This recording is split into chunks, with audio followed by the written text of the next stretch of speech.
여러분 안녕하세요. 인사이드입니다.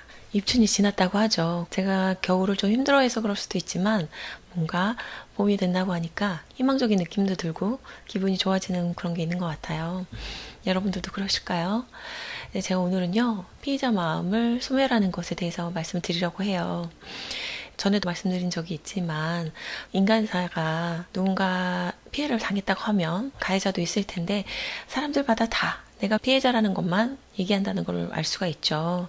그리고 피해자로서의 역할만 생각하는 사람은 발전이 없다는 말씀도 드린 적이 있어요.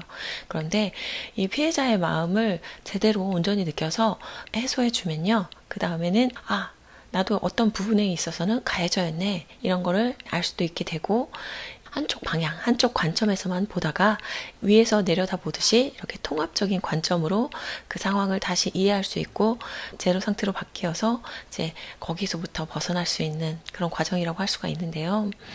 교통사고도 보면 8대2, 7대3 이런 것처럼 한쪽을 100% 과실로 잡는 경우가 별로 없잖아요. 그래서 우리 인간사도 대체적으로 보면요.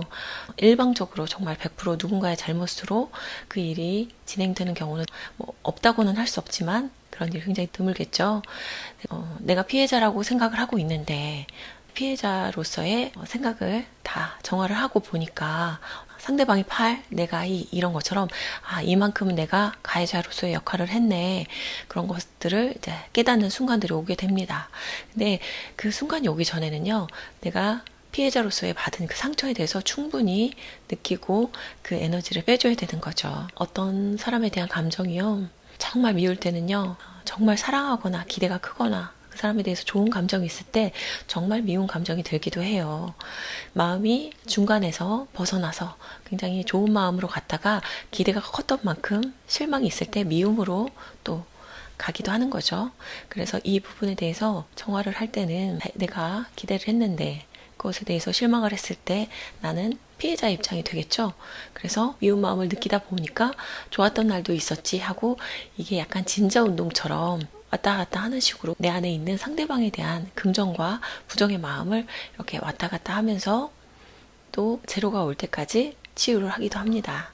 그래서 감정이라는 게 한쪽 방향으로만 있는 것이 아니라 여러 가지 측면이 있다고 했죠. 그런 부분에 대해서 일단 나에게 떠오른 나의 감정을 직면하고 느껴주다 보면 그 반대편이나 좀 다른 측면도 볼 수 있는 그런 관점이 생긴다는 거죠. 예를 들어서 어떤 사람이 교통사고를 내서 내 가족이 죽었어요. 그러면 얼마나 가슴이 아프겠어요. 그럴 때는 정말 엄청난 피해자로서의 마음이 오겠죠. 그런데 상대방이 그 내 가족을 죽게 만든 그 운전자가 와가지고 정말 사고로 누군가를 죽였다는 게 얼마나 두려운 일이에요. 그 두려움과 죄책감과 슬픔, 막 그런 감정들을 보여주면서 사죄를 한다고 할 때 보상이라는 것도 굉장히 중요하겠지만 일단 감정적으로 누그러뜨려지는 게 있잖아요. 감정을 느끼는 건 굉장히 순리거든요. 그래서 상대방이 마땅히 느껴야 될 감정을 느끼면 그게 해소가 되거든요. 그런데 자신의 잘못으로 실수로 누군가를 죽게까지 만들었다고 하면 얼마나 감정적으로 힘들겠어요. 그래서 그 감정을 느끼기 싫어서 그냥 법적으로만 처리하고 피해자를 만나지 않는다거나 아니면 만났는데 그 두려움 때문에 감정을 만나지 않고 자신의 감정과 접촉하지 않고 사무적으로 얘기를 한다고 하면은 그 피해를 입은 사람은 가해자가 느껴야 될 감정을 느껴주지 않았기 때문에 그 순리에서 벗어났기 때문에 피해자는 더 많은 고통을 받게 되는 거죠. 그래도 피해자가 자신의 이런 가족을 잃은 그 고통을 충실히 다 정화를 시키고 나면요.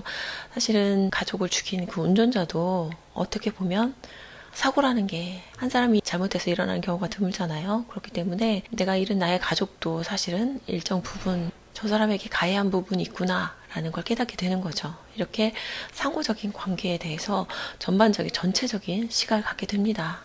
그런데 감정을 느끼기 힘들다고 두렵다고 그것을 이제 외면하면은 가해자 입장에서도 감정을 느끼기 두렵다고 외면했을 때 피해자가 얼마나 힘들지, 그리고 피해자 입장에서도 그 감정을 느껴주지 않으면 내가 그것을 느껴서 해소해 줄 때까지 일생을 그 감정이 다시 찾아오거든요. 거기에서 벗어나지 못한 채 그 생을 마감하게 돼요.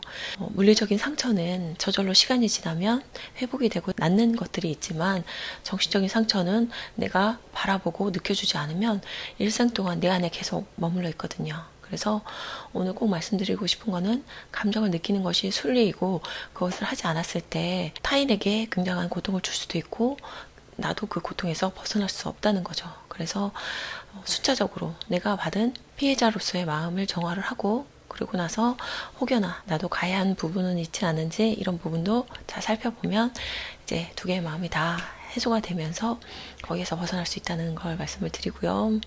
그리고 감정이라는 것은 모두 옳다 이렇게 얘기를 합니다.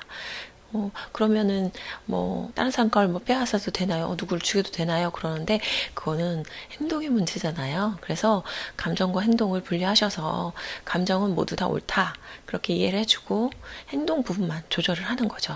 그래서 감정에 대해서는 당연하지 게임 아시죠? 그걸 생각하시면 이해하기가 쉬울 텐데 당연하지 게임 할 때 상대방이 너 바보니? 이러는데 당연하지 이렇게 얘기를 하려고 할 때 안에서 저항이 탁 올라오죠. 그런 것처럼 내가 누군가가 너무 미워요. 그러면 저항하는 마음에 부딪히는 게 아니라 미워할 수 있지 당연하지 나 저 사람 죽이고 싶은데 행동이 아니라 감정이니까요. 당연하지 그 정도로 미울 수 있지 그런 마음 들 수도 있지 그렇게 생각하고 내게 오는 어떤 마음도 다 허용해서 느껴주면 나에게서 사라져서 나는 더 이상 그것에 영향을 받지 않고 살 수 있다는 거 생각하시면 좋을 것 같습니다. 저희 오늘 영상은 여기까지고요. 구독, 좋아요, 댓글 부탁드리고요. 저희 채널이 도움이 될 것 같은 분이 있다면 추천도 부탁드립니다. 오늘 하루도 평온하고 행복한 하루 되시길 바라겠습니다. 시청해주셔서 감사합니다. 안녕.